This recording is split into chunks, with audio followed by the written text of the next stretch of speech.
Olá, bem-vindos ao podcast Farmapod. Este é um espaço de partilha de experiências entre colegas farmacêuticos das mais variadas áreas e onde quer que se encontrem geograficamente. Hoje vou ter o gosto de conversar com a Inês Antunes, farmacêutica desde 2015. A Inês estudou na Faculdade de Farmácia de Lisboa e desde que terminou o curso já passou por várias empresas, sempre na área dos assuntos regulamentares. Começou na ANMF, esteve um ano na Agência Europeia do Medicamento, quando esta ainda estava localizada em Londres. Depois regressou a Lisboa, onde trabalhou em várias empresas, na Boehringer Ingelheim, também na Alten e desde 2021 na Sandoz, inicialmente como Regulatory Affairs Manager para as regiões da Ásia, Médio Oriente e África e mais recentemente na Europa. Inês, bem-vinda! Olá, Luísa! Nós agora somos colegas, não é? É verdade, ainda bem. Que bom, é verdade. Tenho mais uma convidada para o podcast. Olha, começando pelo princípio, eu tenho aqui várias perguntas para ti sobre a tua já vasta experiência internacional, não é? Porque já é o terceiro país onde tu estás a trabalhar, mas eu começo sempre por perguntar porquê que os meus convidados decidiram tirar o curso de Ciências Farmacêuticas. O que é que te fascinou neste curso? Isso é uma boa pergunta, porque eu nunca tinha pensado em Ciências Farmacêuticas. Eu sou daquele lote de pessoas que queria muito Medicina e não conseguiu entrar. Uhum. E eu nem sequer na primeira fase eu pus Ciências Farmacêuticas, porque na primeira fase em que me candidatei eu tinha as minhas apostas todas para aquilo que eu queria, que era a minha primeira opção, e não funcionou. E depois na segunda fase veio, ok, então o que é que eu posso escolher? E veio Ciências Farmacêuticas. Eu queria muito estudar em Lisboa, era aquela cidade que eu tinha um grande fascínio, e depois fui ver mais ou menos, ok, em Lisboa o que é cá, que seja mais ou menos na área da saúde, porque eu saúde sempre quis, queria aquela coisa assim de ajudar pessoas de poder, e sempre gostei muito dessas disciplinas, mais dessa área, e pronto, foi Ciências Farmacêuticas e acabei por ficar. Pois, acabaste por ficar, até é interessante, porque há muita gente que depois tenta, no ano a seguir, voltar a fazer os exames, ou mesmo depois já de ter um curso, voltar a tirar outro, mas tu depois esqueceste um bocadinho a medicina. Gostaste então também do curso? Sim, depois do curso, não, às vezes ainda pensei, porque depois pensas, e se? É sempre aquela questão. Mas depois, eu já os 5 anos de Ciências Farmacêuticas, eu no final já estava eu só quero é trabalhar, eu quero deixar de estudar. Eu estava com uma vontade tão grande de começar a trabalhar que tirar outro curso para mim não era uma opção. E no ano a seguir eu ainda cheguei a inscrever-me para os exames, já não me lembro se cheguei a fazer, acho que desisti entretanto, porque eu pensei, não, ok, vamos dar aqui, o primeiro ano e o segundo nunca é aquela coisa que tu pensas mesmo, é isto, porque é geral para todas, eu acho que para todas, se calhar, para todos os cursos de saúde é mais ou menos tudo à volta do mesmo, mas depois a partir do terceiro ano em que tu começas a entrar mesmo na área da farmacologia, coisas mais, eu ia dizer mais práticas, mas nunca é muito prático, porque eu acho que o curso é sempre muito teórico, que é uma desvantagem e que nunca te dá bem aquela sensação do que é que tu podes fazer, porque nós podemos fazer tanta coisa enquanto farmacêuticos e somos sempre um bocado limitados, quer dizer, aquilo que nos é passado durante o curso, eu acho que é sempre uma visão um bocado limitada. Muito geral, não é? Sim, muito geral, quer dizer, eu acho que as pessoas muitas vezes têm aquela coisa que é, não sei se mais enquanto eu estudei, mas todas as pessoas é sempre farmácia comunitária ou farmácia hospitalar, é isto que eu acho que muitas vezes que nos davam, que nos vendiam quando estudavas Ciências Farmacêuticas, que era isso. Quando há tanta coisa que se pode fazer, e eu acho que foi depois por causa disso que eu acabei por gostar mais do curso e acabei por ficar. E queria farmácia hospitalar, mas depois quando fiz o estágio em farmácia hospitalar desisti dessa ideia. Porque a partida tem uma componente mais clínica, não é? Mas depois não tem assim tanto. Depois acaba por ser mais... Sim, depende dos hospitais, talvez acredito que dependa dos hospitais e também agora, isto também já foi em 2015, por isso agora espero que esteja diferente, mas sim, não foi aquilo de todo que eu esperava e então depois acabei por mudar o meu foco para a indústria farmacêutica. Uhum. E como é que arranjaste o teu primeiro emprego? O meu primeiro emprego, tecnicamente, foi em farmácia comunitária, não foi na ANF, porque eu tive, nem chegou a 2 meses, acho que foi só 1 mês. Quando eu ainda estava a fazer o estágio, eu tinha muito aquele medo de, meu Deus, eu tenho de arranjar já um trabalho, porque senão eu vou ficar desempregada para todo sempre, aquela ideia que os estudantes ainda têm, sabes? E então, O meu primeiro trabalho foi em farmácia comunitária e comecei a trabalhar assim, quando ainda estava, assim que acabei o estágio, ainda estava a fazer a minha tese, porque como bom português, uma pessoa deixa sempre para a última. E então ainda estava a fazer a minha tese e estava a trabalhar em farmácia comunitária ao mesmo tempo, mas isto durou cerca de um mês, porque depois surgiu a oportunidade de ir para a ANF e na altura soube, através de uma amiga minha, que tinha uma amiga que estava a trabalhar lá e era um projeto novo e eles estavam à procura de pessoas para a equipa, porque na altura aquilo era mais na área de gestão de informação e a equipa estava a crescer a um ritmo bastante acelerado e ela falou-me disso e eu pensei, por que não? Parece muito interessante. Na altura tu também não sabes muito bem, eu tinha feito estágios de verão, mas serviram mais para saber aquilo que eu não queria mesmo fazer e pensei, ok, por que não? E foi esse o meu primeiro emprego. Foi assim que a coisa se deu. Uhum. E depois foste logo para a EMA, a seguir à ANF. Sim, um ano depois de acabar o curso, fui para o estágio da EMA. Isso foi um processo assim interessante, para dizer, to say the least, porque ainda me lembro de estar a candidatar e dar a pensar, não sei porque é que eu estou a ter tanto trabalho com isto, porque na altura não era só enviar o CV e preencher aqueles formulários eletrónicos que geralmente se tem de preencher sempre para as indústrias. Era uma coisa assim muito complexa, eu acho que em Adobe, com campos de preenchimento, e eu pensei, eu estou a perder tanto tempo com isto. Aquilo era a deadline, eu acho que deixei para o último dia, claro, sempre, como sempre. E era, não sei se era em maio, por volta de maio, por isso estava eu a trabalhar há pouco mais de meio ano, só para contextualizar a coisa. Eu pensei, não sei porque é que eu estou a ter tanto trabalho para isto, porque nunca me vão escolher. E depois, passado, eu não sei, se calhar um mês, uma coisa assim, eu estava a trabalhar no espaço, no Open Space da ANF e recebo uma chamada do Reino Unido, que na altura eu não fazia a mínima ideia, porque eles depois não marcaram a entrevista comigo, não sei se houve ali um erro no processo.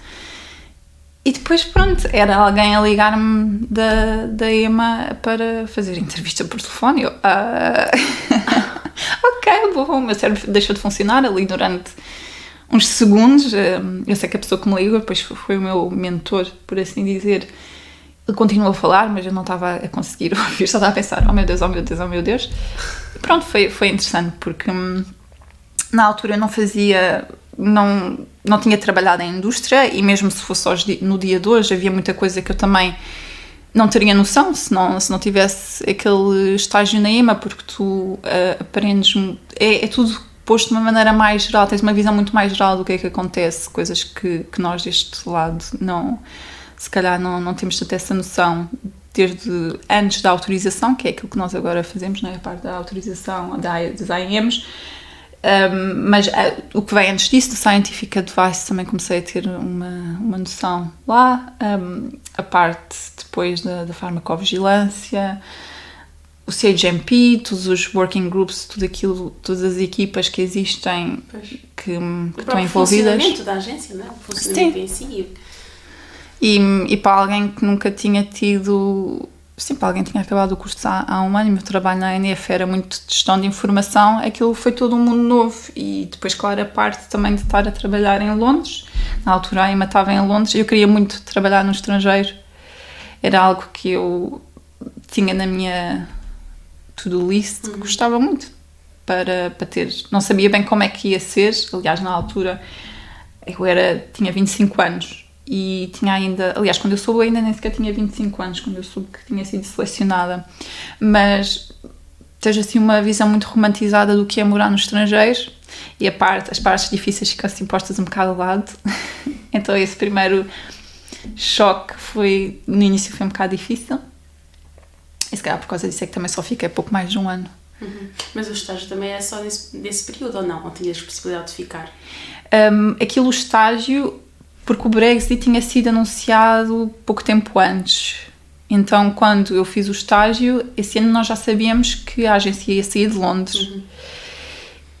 E na altura, até então, os estágios, pelo menos nos anos anteriores, eles tinham duração de um ano. Aquilo são uns 6 meses, e só se a coisa correr muito mal é que eles não te estendem para o ano. E depois acaba. Mas aquele tinha sido o primeiro ano em que tu tinhas após o primeiro ano, a possibilidade de extensão de mais meio ano. Então foi o que aconteceu. Eu tinha a possibilidade e tanto que me estenderam, porque eu fiquei 1 ano e 2 meses. Mas depois, como eu queria voltar para Portugal, acabei por não ficar até 1 ano e 6 meses. E o estagiário que veio a seguir a mim, ele ainda hoje está na equipa onde eu estava na altura, por isso... Porque houve muita gente também a sair com o Brexit, claro. E muita gente não quis acompanhar a agência para Amsterdão. E então teria sido uma boa oportunidade também, mas pronto, eu queria voltar para Portugal.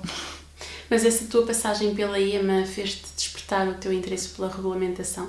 E foi a partir daí que essa nova área surgiu na tua carreira, ou já...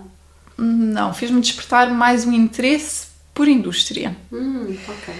Porque não especificamente pela regulamentação. Não. Inicialmente eu até estava mais virada, se calhar, para marketing, medical, não necessariamente para assuntos regulamentares. Okay. Quando eu não sabia bem na prática o que é que cada departamento, cada equipa fazia, não é? Mas era, se calhar, aquilo para o qual eu estava mais inclinada. Mas na altura eu comecei a mandar currículos para estágios em indústria, claro, de volta para Portugal. E o primeiro que apareceu quer dizer, aquele que eu gostei, que me pareceu interessante, numa empresa que era uma empresa grande e que eu pensei, ok, aqui acho que tenho oportunidade de aprender e então foi em assuntos regulamentares. Na Boehringer Ingelheim? Sim. Pois. E sentes também que, por tu teres vindo de um estágio na EMA, isso também te abriu aí algumas portas? Já, uau, esta candidata já tem experiência internacional e na EMA ainda por cima, não é? Sim, acho que ajudou de certeza, porque pronto, há sempre um peso diferente do que ser só, sim. É uma experiência relevante, eu diria, relevante para... Sim, porque tens um entendimento se calhar diferente, uma perspectiva um bocadinho diferente, se calhar, que da parte aqui reguladora, por assim dizer. E eu acho que não posso dizer o que é que a eles foi mais importante, mas acho que sim, pelo menos quando as pessoas vinham ao currículo, especialmente no início, porque é tudo mais ou menos muito igual, não é? Quando as pessoas acabam o curso, quer dizer, têm os 5 anos no mestrado, ok. Podes ter alguns estágios que fizeste durante o verão, mas depois... Não há mais nada que diferencie, não é? É muito difícil. Pois, e no teu caso já tinhas aí essa experiência internacional, ainda por cima na EMA. E depois estavas cheias de expectativas com a Boehringer Ingelheim, por ser uma empresa grande, não é? E tinhas, imagino eu, expectativas de crescer profissionalmente também nessa empresa, mas depois o que é que aconteceu para tu não teres ficado? Porque aquilo era um estágio de... Já nem me lembro se era 1 ano, eu creio que sim. Eu não fiquei o tempo completo, porque entretanto depois surgiu uma oportunidade de trabalho, que não era estágio, claro que eu aproveitei, na consultora. E foi isso. Não tinham... Portanto, tinham um estágio e não tinham vaga para ninguém que não fosse em estágio. Pois. Portanto, a seguir a mim, vinha outro estagiário. E foi por causa disso, esse foi um dos fatores importantes, não é? E na altura acabei por arranjar o trabalho na consultora. Eu acho que esse estágio foi aquilo que... Porque eu não tinha grandes expectativas, para ser sincera, eu não tinha grandes expectativas em relação a assuntos regulamentares. Foi um bocado, ok, eu tenho aquele estágio, vou também perceber o que é que as outras equipas fazem, como é que se relacionam, o trabalho de, sei lá, medical marketing e de assuntos regulamentares, o que é efetivamente. E depois fiquei surpreendida pela positiva, porque gostei mais do que estava à espera e pensei, ok, então acho que faz sentido continuar, tentar investir então nesta área. E estive na consultora durante pouco tempo, também assuntos regulamentares e farmacovigilância, que não é algo que eu gosto particularmente, pelo menos dessa minha breve passagem consegui também perceber, mas assuntos regulamentares era algo que efetivamente que eu gostava e que queria continuar a trabalhar nisso. E depois, a minha experiência seguinte, na empresa seguinte, foi aquilo que então também me deu a oportunidade de distinguir mais entre assuntos regulamentares a nível local, porque na Boehringer era o trabalho de Local RA, e depois na empresa onde eu estive, durante cerca de 2 anos e meio, era uma empresa pequena, mas a equipa de regulamentar estava toda em Portugal. era a minha equipa, portanto nós fazíamos o trabalho de Global RA, como se faz numa sede. E eu achei ainda mais interessante porque é mais, o tipo de trabalho é mais vasto, ainda mais sendo uma empresa pequena, o teu leque de responsabilidades é muito maior, está muito menos compartimentalizado. E são sempre coisas, porque há pessoas que podem dizer, e claro, é legítimo, que assuntos regulamentares acaba por ser sempre o mesmo e é muito, às vezes, automatizado, já sabes bem, é sempre o mesmo tipo de atividades. E eu acho que em global não é bem assim, porque há sempre situações diferentes. Sim. A legislação não é preto e branco, há sempre aquelas situações cinzentas que tu podes sempre explorar e que estão sempre a surgir.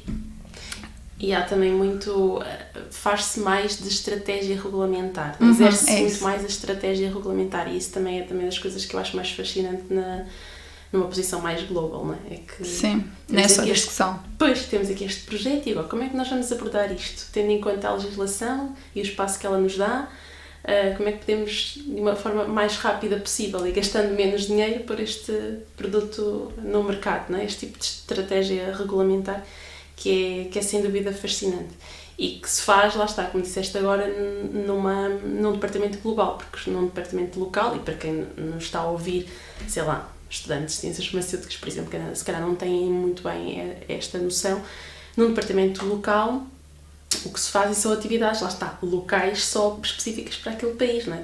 Traduzem-se os textos, submetem-se as coisas à autoridade nacional e, portanto, digamos que o campo de atuação é mais limitado, não é? E num departamento global lá está, é pensar a estratégia para a Europa, no nosso caso, não é? Também, que é isso que fazemos atualmente, não é? E é sem dúvida fascinante. Isto é só uma pequena parte para quem, enfim, nos está a ouvir e não faz a mínima ideia do que é que se faz na área regulamentar.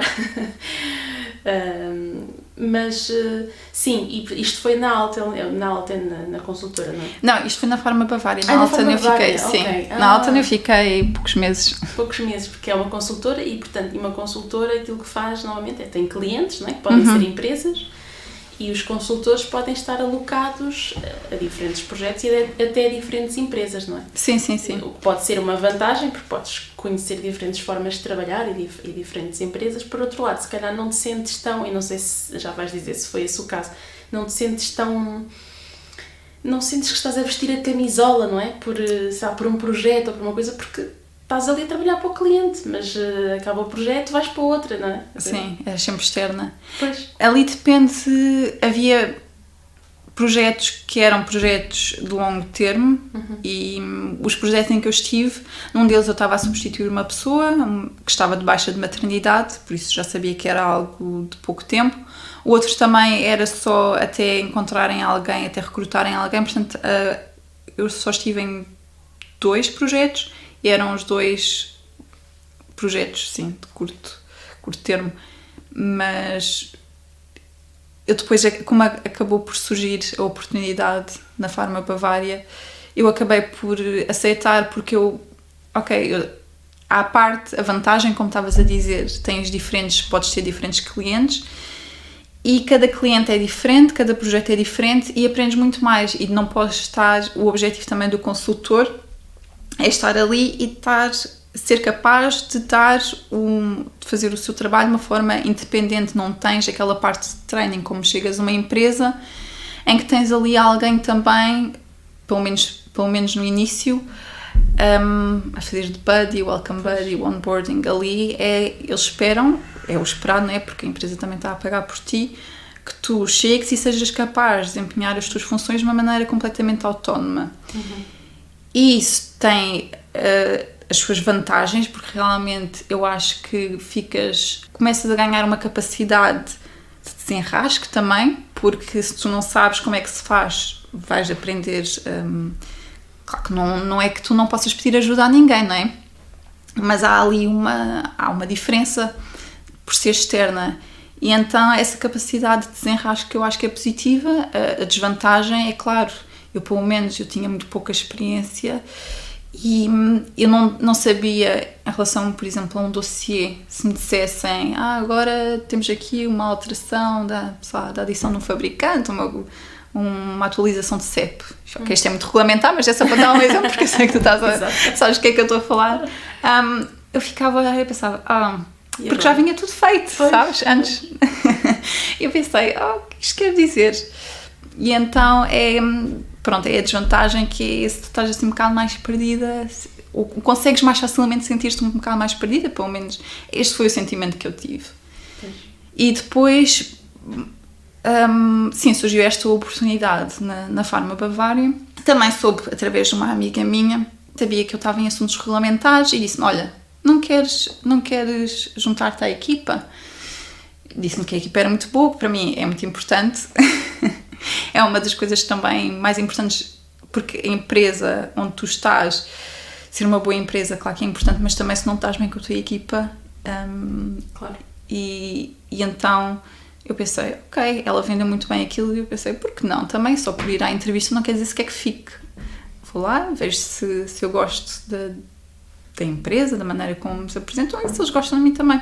E depois acabei por ficar. E sim, onde eu fiquei, foi a empresa até hoje onde eu trabalhei mais tempo também. Não sei se eu ando muito a meu favor, porque eu já trabalhei em vários sítios. É ótimo, tens imensa experiência. Sim, é isso que eu digo aos recrutadores. Experiência diversificada, claro. E pronto, e foi aí que eu aprendi muito, porque tinha colegas, nós dávamos super bem, aliás, algumas das minhas amigas mais próximas foram pessoas com quem eu trabalhei. A minha amiga agora da Amsterdão, que ela também estava sempre a tentar convencer-me a mudar-me para aqui, que era a minha ex-chefe, e pronto, e agora somos vizinhas. Olá, Ana, um beijinho para ti. Beijinho, Ana. Queres vir aqui ao podcast? Olha, eu acho que ela pode aceitar, por isso. É? Sim, ela é farmacêutica, claro, a minha ex-chefe. Pois tu já me tinhas falado dela. Sim. E sim, aprendi imenso aí. Eu pensei, ok, é isto mesmo que eu gosto, porque também estavam a liberdade, e aquilo que estavas a dizer, a liberdade também de poderes fazer parte da estratégia. E às vezes ser meio um puzzle e pensar, ok, se formos por este lado, e isso é muito interessante. Isso é o mais giro da regulamentação, na minha opinião. E depois, largas Portugal e vais para a Alemanha. Também foi o teu desejo de quereres ter mais uma experiência internacional que te levou a sair? Ou foi, enfim, desilusão com as condições socioeconómicas do país? Foi um misto. Porque eu não posso dizer que estivesse propriamente mal, não é? Dada a situação do país, eu acho que nós, a indústria, de uma maneira geral, até estamos muito bem. Sim. Mas a questão é que, sim, é frustrante ver que se tu tiveres, assim, objetivos de crescer, não só profissional, mas também pessoalmente, que é muito complicado em Portugal. Parece que tens, assim, um teto muito baixo até onde podes ir. Porque também, se estivermos a ver agora na parte socioeconómica, se eu depois começasse a pensar, ok, quer comprar casa, começar a pensar em comprar casa, porque as rendas são tão grandes, não é? Uma pessoa mesmo com um bom ordenado, é muito difícil, eu diria quase impossível, morar em Lisboa, porque o dinheiro vai quase tudo para a renda. Então pensas, ok, então vamos começar a pensar em comprar casa, e tu vês como é que o sistema está feito de uma maneira que, enfim, pronto, a parte socioeconómica, juntando à vontade de também desenvolver profissionalmente, porque comecei a tentar pesar as opções que tinha em trabalhar, a continuar a fazer aquilo que eu estava a fazer, mas numa empresa onde tivesse a oportunidade de crescer dentro da empresa, numa empresa maior, e eu já tive a oportunidade de trabalhar em empresas pequenas e em empresas maiores, e é pessoal uma preferência que eu prefiro trabalhar em empresas grandes, com muitos funcionários. Eu sei que tem também as suas desvantagens, mas é aquilo que eu me vejo mais a fazer. Eu gosto do mundo corporate. E as opções que temos em Portugal são assim, não são muito vastas. E então comecei a pensar, ok, então para onde é que eu posso ir para tentar cumprir este meu Onde é que está a indústria farmacêutica toda? Onde estão as grandes multinacionais? Não bem. Na Suíça. Também. Essa era a minha primeira opção. É? Sim. Pronto, porque eu fiz essa pergunta e a minha resposta foi, é na Suíça. Pois. Mas depois acabei na Alemanha. Foi engraçado, porque eu queria Zurique, acabei em Munique, acho que me enganei ali na primeira letra. Não, mas eu tive ao mesmo tempo uma proposal, uma Sim. proposta de trabalho para Zurique e para Munique. E depois eu tive de escolher, e embora Zurique ou Basel eram as duas cidades que eu queria, ou seja, na zona alemã, onde também Basel tem um grande hub de indústria. Sim. E eu acabei por escolher Munique por causa da empresa, porque lá está, a Sandoz é uma empresa grande e eu pensei, ok, há uma possibilidade de eu não ficar naquela equipa, ficar noutra, crescer e aprender imenso. E pronto, assim foi. E aqui estou. E essa tua experiência internacional, essas vagas que tu encontraste, foi tudo através do LinkedIn ou de mais algum outro? Sim, no final, sim, o que eu usava era sempre o LinkedIn, eu creio que foi assim que eu soube desta vaga, e também eu ia sempre às empresas, portanto vi para os sítios onde queria. Na altura tinha Suíça, era a minha primeira opção, Alemanha e Holanda estava quase empatado, mas se calhar a Alemanha mais, e também cheguei a candidatar-me a algumas vagas na Holanda. E foi tudo através do LinkedIn, ou eu via as empresas que tinham escritórios global, nesses sítios, e ia diretamente aos sites delas, preenchia o meu perfil, mandava o CV, mas a maior parte era sempre através do LinkedIn. Talvez também tive algumas entrevistas através das agências de recrutamento, portanto via quais eram as agências em cada sítio onde queria, e umas melhores do que outras, claro, mas também estavam sempre... Pronto, sabiam sempre mais vagas, não é? Que estão sempre para os recrutadores. Demoraste muito nesse processo de candidaturas, entrevistas, até ao momento em que finalmente foste contratada? Boa pergunta. Eu diria que se calhar meio ano, mais ou menos. Também fizeste com calma, não é? Não estavas propriamente desesperada porque estavas a trabalhar. Sim. Mas estavas a trabalhar estavas ao mesmo tempo a planear o teu passo seguinte, não é? Que era sair do país. Sim. E porque foi na altura do Covid. Eu acho que isso é sempre... essa altura potenciou sempre. Muitas pessoas que já estavam a pensar em alguma coisa, foi na altura do Covid que pensaram, ok, vamos lá. Porque aquela coisa está fechados, aquela frustração, sabes? Acho que é aquele combustível. E como é que foi a tua mudança para a Alemanha? Foi um choque muito grande chegares à Alemanha? Chegar lá... Não tanto, porque eu estava mesmo com muita vontade de voltar a morar fora, e então aquilo para mim era uma grande aventura. Eu planeei bem o que é que tinha de fazer, porque em termos burocráticos é muito diferente de Portugal, e há uma série de coisas que... o registro da morada, que é algo que nós não temos de fazer em Portugal e que tem uns prazos meio apertados. E portanto eu estudei tudo muito bem antes, e também tenho uma amiga minha que morava lá perto de Munique, que também claro que me ajudou imenso, porque cada dúvida que eu tinha, uma coisa é ler, eu não sei como é que as pessoas se mudavam antes da internet,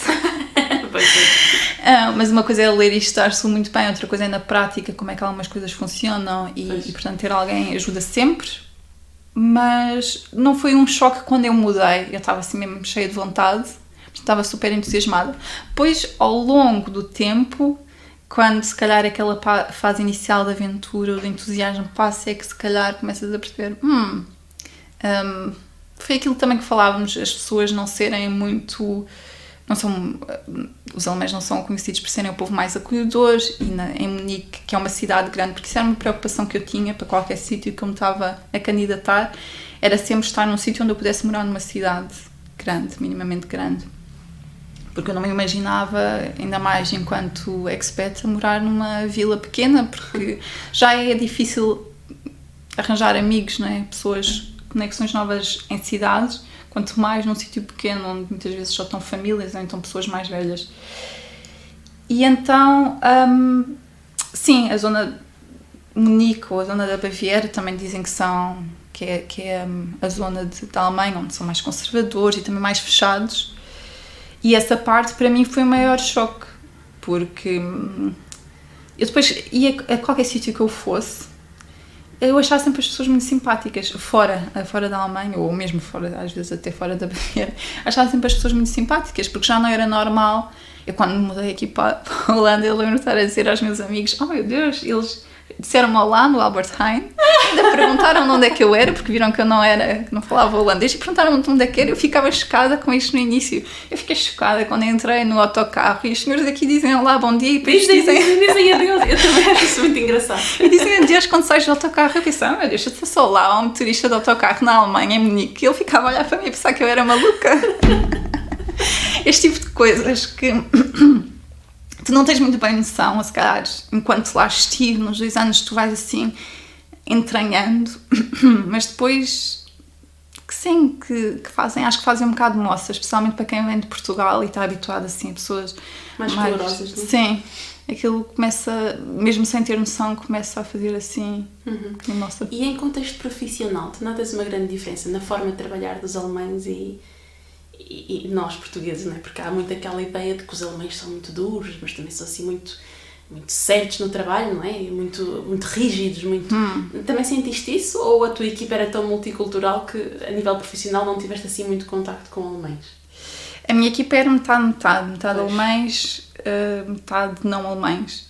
E dos alemães que eu tinha na equipa, de uma maneira geral, eu por acaso dava muito bem com eles, e eles não eram bem daqueles alemães que fossem muito de seguir as regras, mas que é uma coisa deles, pois. De seguir regras e vamos fazer isto que está definido e não saímos daqui. Mas notei diferença se calhar pela parte, lá está, que eu estava a dizer, cultural. Não são assim tão calorosos, não são muito de... Tu vais para o trabalho, fazes o que tens a fazer e pronto, e é isso. Mas eu não sei, a minha equipa, por acaso, eu dava muito bem com a minha equipa e nunca senti essa parte de... Essa frieza. Sim, não, os meus colegas receberam muito bem até, foram mesmo muito queridos, e por isso, enquanto no trabalho, não... Olha, em relação à parte regulamentar, agora entrando aqui mais um bocadinho, uma coisa mais específica, não é? Eu só sei da regulamentação europeia e um bocadinho dos Estados Unidos, mas não faço a mínima ideia de como é que é a regulamentação nos países que tu estiveste a coordenar, não é? A Ásia, o Médio Oriente e qual é o outro? África e... Sim, a minha equipa... América Latina. Sim. O que é que são assim as grandes principais diferenças da regulamentação farmacêutica nessas zonas geográficas? Os países pelos quais eu estava responsável também havia assim uma grande diferença, porque o Médio Oriente, eles tentam seguir muito a Europa ou a EMA. Alguns países, se calhar mais um bocadinho a FDA, como a Jordânia, por exemplo, que eles têm um grande impacto dos Estados Unidos, mas são assim, como é que eu ia dizer? Eles tentam seguir a EMA, certo? Mas são muito pouco flexíveis. A ideia que eu tenho é assim, é uma dicotomia que eu não consigo explicar muito bem, porque mesmo seguindo as guidelines, às vezes os assessors colocam questões que nós, nas nossas respostas, justificamos através das guidelines, mas que às vezes eu sinto que não é suficiente, porque eles pensam, o que a autoridade diz é o que fica, é o que é. Portanto, aconteceu rejeitarem produtos sem ter bem um fundo da legislação, sem ter bem um apoio da legislação, em que tu não sabes bem porquê, e por isso é muito rígido, mas ao mesmo tempo é ali... Tu sentes que então, de uma forma geral, se calhar achas mais difícil conseguir uma autorização de comercialização num desses países? Ou mais imprevisível? Mais imprevisível. É mais imprevisível. Eu acho, da experiência que eu tenho, é que é mais imprevisível porque tu submetes dossiês que foram aprovados na Europa e tens questões colocadas, questões diferentes que se calhar no âmbito europeu não ligam muito, mas que ali eles focam-se em coisas que se calhar, não sei, que lhes são mais... Às vezes não sei também se para... A ideia que eu tinha, que falava com alguns colegas meus, é que era para também colocar aquela aquela ideia de, ok, nós somos a autoridade e também aquilo que nós dizemos é... Pois, não pensem que por estar aprovado na Europa automaticamente fica aprovado aqui. Sim, nós também temos algo a dizer. Pois. Mas depois, noutros países que eu também tinha, eu achava muito interessante, porque aquilo, as reuniões que eles tinham, era tudo muito informal, parecia. Aquilo conta muito a relação que tu tens, que a empresa tem com as autoridades. Tens muitas reuniões presenciais, que é diferente da Europa, esse tipo de conceito é muito diferente. Aqui tu não vais à autoridade diretamente quando queres falar alguma coisa com eles, não é? De uma maneira geral, de uma maneira rotineira. E é muito importante a relação que tu tens, a boa relação que tu tens com a autoridade, depois também para os teus processos regulamentares. E as coisas às vezes são assim um bocado mais, por exemplo, no Egito que eu tinha, um bocado mais flexíveis, mais apalavradas, há deadlines, não são bem deadlines, o que é que se tem de fazer? Isto é assim, a gente fala e logo vê, não está muito bem definido, que é muito cultural e é muito interessante. Muito bem. Ok, Inês, vamos passar para a nossa próxima rubrica. Tens alguma sugestão no âmbito da ciência ou literacia em saúde que gostarias de deixar aqui? É assim, uma pessoa que eu sigo e gosto muito nas redes sociais, não é um livro ou não é podcast. Aliás, ela tem um podcast, mas é Tânia Graça. Sim. Que eu já sigo há algum tempo, antes mesmo de eu acho ser o grande fenómeno, o boom que tem agora, porque eu gosto muito da ideia que ela passa. Ela aborda muito temas da saúde mental, que muitas vezes é negligenciada, também o empoderamento feminino. Sim, ela é psicóloga, não é? Ela é psicóloga, sim. E sobre isso. Sim. E depois, e sexóloga também, e então é assim um misto, a página dela, e ela tem um podcast, mas eu diria que se calhar é mais sobre sexologia, mas que eu sigo e que gosto muito da mensagem dela e que sim, que recomendo qualquer pessoa, não só mulheres, a segui-la. Muito bem, ok. Última rubrica então, que é a nossa rubrica de humor, onde partilhamos situações caricatas e engraçadas que nos tenham acontecido em farmácia comunitária. Tu não tiveste assim muito tempo em farmácia comunitária, foi uma passagem curta, não é? Fizeste estágio e depois ficaste mais um bocadinho. Não sei se tens assim alguma coisa engraçada que tenha acontecido. Não precisa de ser assim uma história muito longa, mas só assim um episódio que tu te recordes e que te faça rir. Pois, eu efetivamente não tive muito tempo em farmácia comunitária e a minha memória é péssima, então há muitas coisas que eu sei que foram engraçadas e que me esqueci com certeza, mas há uma coisa em particular que eu me lembro. Uma vez que o senhor estava, e de certeza que já aconteceu a mais gente, porque especialmente em sítios em farmácias, em sítios com muitas pessoas assim mais idosas, o senhor estava a pedir aquilo que queria e de repente a dentadura cai para o balcão e ele, tadinho, todo envergonhado, a pedir desculpa. E situações assim mais de...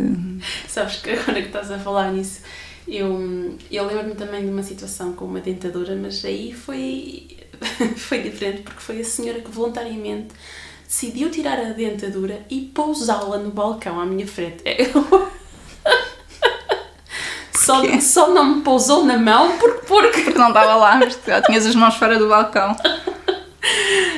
Porque me queria mostrar uma coisa. Então tirou, acho que era uma afta ou qualquer coisa que ela tinha na boca, queria mostrar. E então tirou a dentadura com a maior das naturalidades, pousou a dentadura no balcão, mostrou o que tinha a mostrar e depois voltou a pegar na dentadura e seguiu a vida dela. Sim, eu acho. Portanto, o senhor ainda ficou envergonhado e não sei o quê, desculpa lá, mas aquela senhora não, foi de livre espontânea vontade. Tudo é possível no balcão da farmácia e as pessoas, é engraçado que há muita gente que quer mostrar muita coisa. As pessoas quase que se despem ao balcão da farmácia. É verdade. Não é? Muitas histórias que as minhas amigas de comunitária contam e que eu fico... E não lhes não lhes causa nenhum problema de haver uma fila de pessoas atrás ou não haver um espaço com mais privacidade. Não, eles mostram o que têm mostrado ali. Não há pudor nenhum. Muito engraçado. Ok, e por hoje é tudo. Espero que tenham gostado. Este foi o primeiro episódio da segunda parte do podcast, né? Foi a nossa reentrée. Sigam-nos nas plataformas habituais e saudações farmacêuticas. Até ao próximo episódio.